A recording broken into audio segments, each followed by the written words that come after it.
During my mother's funeral, a tense atmosphere emerged when my mother-in-law, Eleanor, arrived with a bright smile on her face. As she casually moved through the house, she remarked that it now belonged to her son, Michael, since my parents were no longer around. Her eyes wandered through the rooms, and as she examined each one, she paused, saying, "I wonder if this room would suit me." I politely corrected her, explaining that I was the one inheriting the house. But she was unfazed, replying with a tone that bordered on smugness, "Well, since you're married to my son, doesn't everything you own technically belong to him? So, in a way, this house is my son's, right?" Her grin widened, and her lack of sensitivity during my time of mourning was stunning. She went on to suggest that we should start getting along better, subtly hinting that she might be moving in soon. My frustration quietly simmered as Eleanor appeared completely oblivious to my grief. Why is she bringing this up now? Can't she see this isn't the time? I thought to myself, my mind racing. The house was filled with cherished memories of my parents, and now it felt as if their legacy was under threat by her unreasonable claim. I took a moment to reflect on my journey, recalling that I was 44 when I married Michael. I had almost given up on the idea of marriage by the time I turned 41. But life had taken an unexpected turn when I met Michael, 5 years my junior. We connected through a mutual friend, and over time, I found that he respected my opinions and views. We even discussed where we would spend our honeymoon. Michael initially suggested Europe, but he happily agreed to my preference for the Maldives after I brought it up. Everything seemed perfect.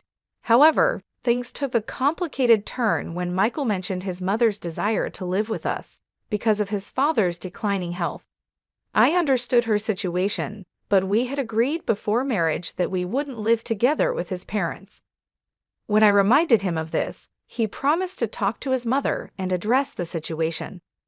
Despite the growing tension, I felt reassured that Michael would support me in protecting the family home, the one my parents had left to me, and that he wouldn't allow it to become just another asset for his mother to claim. Even though I was happily married, there was always a lingering pang of regret. My father had passed away 4 years before I got married, and it pained me that he never saw me walk down the aisle. He was a disciplined executive at a small business, and I admired him deeply for his dedication to providing for our family, despite the modest scale of his work. As I started my own career as an office worker, my respect for him only grew as I began to understand the challenges and pressures he had faced. 3 years into my marriage, my mother passed away. During this difficult time, Michael was incredibly supportive. "Are you okay? Maybe you should rest a bit," he'd suggest, always keeping an eye on my well-being. We held my mother's funeral at our family home, unlike the more modern funerals held in facilities. It was a personal touch that I appreciated. Throughout the service, I was grateful for Michael's presence and understanding. However, the mood shifted dramatically when Eleanor arrived. She approached me with her usual smile, expressing her condolences, which I acknowledged with a simple thank you. Our relationship had always been polite but distant, largely because we didn't see each other often. Eleanor's demeanor during the funeral seemed unusually cheerful, which made me uncomfortable. She thanked me for my efforts in organizing the funeral, pointing out how smoothly everything had gone because of my hard work. I thought that was the end of our conversation, but then she abruptly changed the subject. "Now that the funeral is over, let's drop the formalities," she said.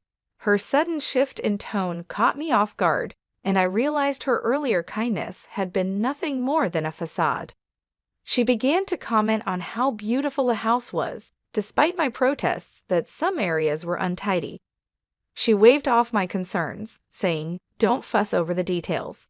Then, in a bold move, she declared, "This house will belong to my son, and I wonder which room I should take for myself." Her words hit me like a slap in the face. I tried to process what she was saying, but it was clear that her true intentions had now come to the surface. She had come to lay claim to my family's home. I reminded her, as politely as I could, that I was the one inheriting the house. She smirked and replied, "Well, I know your parents didn't have any other children, and you're married to Michael now, so doesn't that make this house his too?" Her tone was light, almost playful, but her words were filled with entitlement. I could feel my anger rising as I questioned the legitimacy of her claim. With unsettling cheerfulness, Eleanor suggested, "From now on, let's try to get along better," implying that she was planning to move in soon. Alarmed, I asked, "Does this mean we'll be living together?" She didn't hesitate for a moment. "Exactly. With such a beautiful house, it would be a shame to leave rooms empty when we could all live here comfortably. Plus, I won't have to take care of my husband all by myself." Her casual remarks, made so soon after my mother's death, felt like a dagger to the heart. Why would she even bring this up now? I was already emotionally drained, and her insensitivity only fueled my frustration. Just as I was about to respond, Michael overheard the conversation and intervened. "Mom, what are you saying? This isn't the right time for these kinds of discussions," he scolded her. But Eleanor, unfazed, simply shrugged. "Why are you making such a fuss?" she asked, as if she couldn't understand why anyone would be upset. Michael then firmly insisted that she leave, and he escorted her out. Afterward, he apologized to me, saying, "I'm sorry. My mom can be unreasonable sometimes." I appreciated his support, but I couldn't shake the feeling that this wasn't the end of the issue. As we moved past the funeral and began discussing the future of our family home, I noticed a subtle but troubling shift in Michael's behavior. 12 days after the funeral, I suggested that we consider moving out of our cramped apartment. "This place is getting too small for us," I said. "Shouldn't we think about moving back to my parents' house?" Michael agreed, but there was hesitation in his voice. "Yeah, you're right. With the possibility of having kids and needing more space, it makes sense." But he trailed off. "But what?" I asked. "Well," he began cautiously, "since the house is so big, I was thinking, maybe my parents could move in with us." I was stunned. "Are you suggesting we live together with your parents?" I asked, feeling a knot form in my stomach. Michael had always seemed to prioritize my opinions, but now it felt like he was agreeing with me just to avoid conflict, while secretly leaning towards his mother's wishes. His readiness to accommodate her ideas was becoming more apparent, and it was beginning to challenge my perception of him as a supportive partner. I reminded him of our agreement before marriage. "We said we wouldn't live with your parents, remember?" I said firmly. "I know, but Mom keeps insisting," he replied, his tone sounding more like a child trying to please his mother than a man making decisions with his wife. I brought up how you stood up to her at the funeral, confronting her about her behavior. "You opposed living together then, didn't you?" I asked, hoping he'd reaffirm his stance. "Yes, I was upset about her barging in like that," he conceded. "But that doesn't mean I'm completely against the idea of living together. I just didn't think it was the right time to discuss it at the funeral." His response made my heart sink. Although he had appeared to be on my side during the confrontation with Eleanor, it was becoming clear that he was starting to waver. His reluctance to take a firm stance was frustrating, and I felt increasingly isolated. "I'm firmly against living with someone who intruded into my parents' house during the funeral and presumed to claim a room," I said, my voice trembling with anger. "Please make sure your mother understands this." Reluctantly, Michael replied, "Why are you so bothered by it? Fine, I'll talk to her." His lack of enthusiasm left me feeling more alone than ever. As the days passed, my perspective on living with my in-laws shifted dramatically. After witnessing Eleanor's behavior at my mother's funeral, the idea of sharing the home that my father had built, a place filled with cherished memories, became unthinkable. This was only compounded by Michael's apparent unwillingness to stand firm. When he did finally communicate my stance to Eleanor, she directly challenged me. "Why are you opposing living together in such a spacious house?" she asked, her voice laced with disbelief. "You're Michael's wife now, and his father and I are practically your parents too." Why such strong opposition? I reiterated my refusal, reminding her of the challenges we faced, including Michael's mobility issues and my own emotional exhaustion.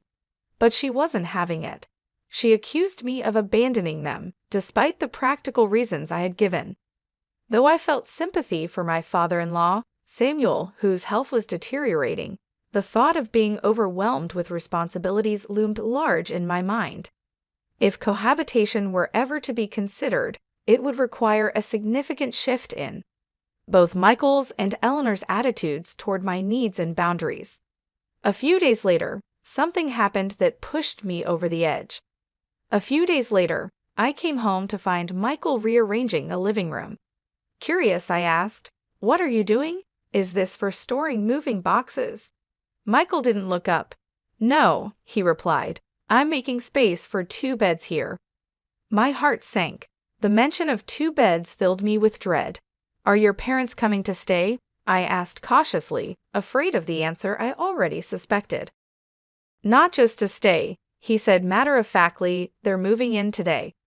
I was stunned. Despite my clear objections in our discussions, it seemed that Michael and Eleanor had made this decision without my consent.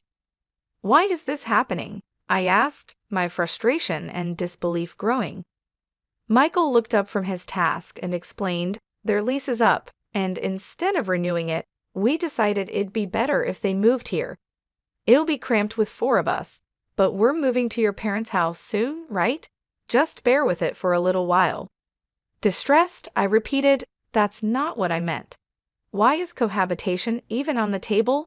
I've told you before, I don't want to live with someone who barged into my parents' house on the day of my mother's funeral and had the audacity to suggest she'd be living here." My voice was firm, but my heart was pounding. Michael sighed and tried to placate me. "Look, we'll be living together from now on, so please try to get along. It's just temporary, and once we move, everything will settle down." Anger flared in my chest. "Why do you prioritize everything your mother says?" I demanded, the hurt in my voice unmistakable. He paused for a moment and then responded, "It's not about prioritizing her. I listen to both of you, and I try to make the best judgment." But it was clear that when it came to his mother, he struggled to resist her influence. He believed he was making his own decisions, but I could see how Eleanor's manipulations had taken root in his mind. Up until now, I had always seen Michael as kind and considerate, but alongside his mother, he became a different person, someone I didn't recognize. He was forcing me into a situation I had expressly rejected. And for what? To appease Eleanor? As if her happiness was the only thing that mattered. Later that evening, as we sat down for dinner, I tried to suppress the feelings of betrayal and isolation that had been building inside me. But it didn't take long for them to boil over. I turned to Michael and said, "I can't live like this. You're not respecting my wishes, and I feel like I'm being pushed out of my own life." He looked at me, surprised by the intensity of my words. "What are you saying?" "I'm saying I don't want to live with your parents, and if you can't stand by me in this, then maybe we need to reconsider our marriage," I said, my voice trembling with emotion. Michael's face paled. "Reconsider our marriage? Are you serious?" "I've never been more serious," I replied. "You've chosen your mother's wishes over mine, despite everything we agreed on. This isn't the life I envisioned, and I don't think I can continue down this path." The silence between us was heavy. Michael seemed to grapple with what I was saying, unsure of how to respond. Just then, my phone buzzed. It was a message from Eleanor, asking me to pick up some items from the pharmacy for her.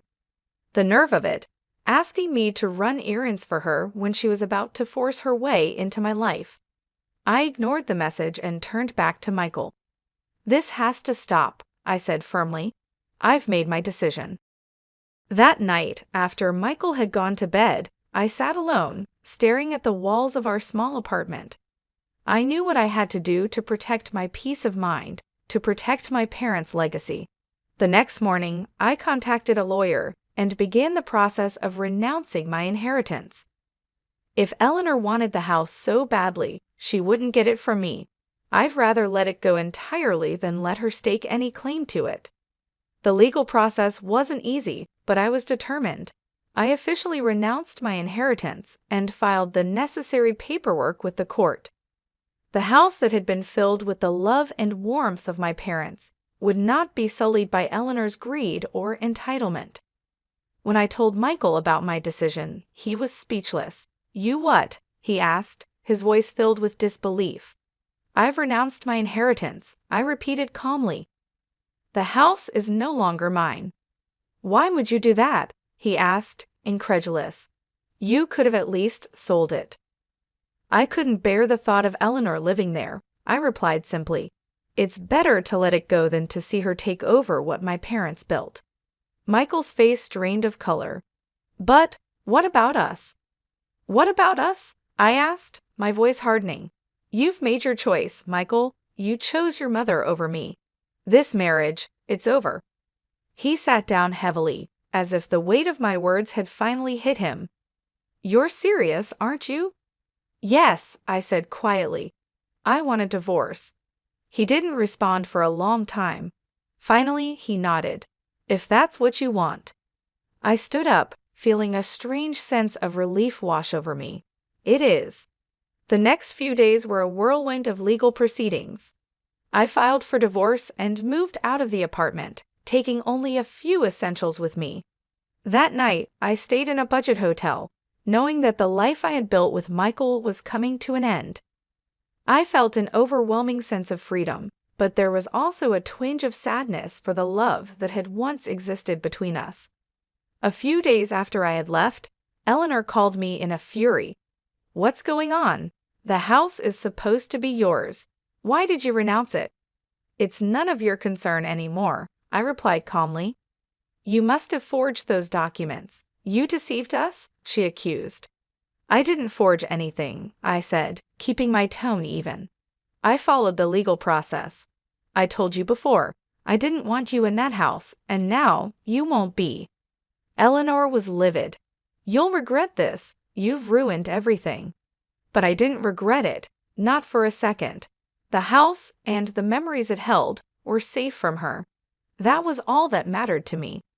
As the divorce proceedings continued, Michael remained distant, as if he was resigned to the fact that our marriage was over.